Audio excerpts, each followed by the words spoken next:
नवीन व्यासपीठावर उपस्थित विद्या मंदिराच्या मुख्याध्यापिका व माझ्या आवडते शिक्षक शिक्षिका व माझ्या बालमित्रांनो, आज महाराष्ट्राचे दैवत छत्रपती शिवाजी महाराज यांचा जन्मदिवस आहे.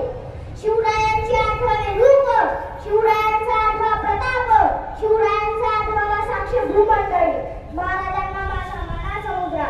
महाराजांचा जन्म 19 फेब्रुवारी 1630 या रोजी शिवनेरी किल्ल्यावर झाला. राजमाता जिजामाता यांच्या उदरेत तेजस्वी पुत्र जन्माला आला. त्या दिवशी शिवनेरी किल्ला धन्य झाला. महाराज हळूहळू मोठे होऊ लागले. जिजामाता त्यांना रामकृष्ण यांच्या गोष्टी सांगू लागल्या.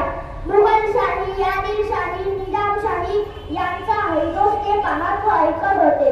एके दिवशी बादशाने दरबार बोलावला. बडी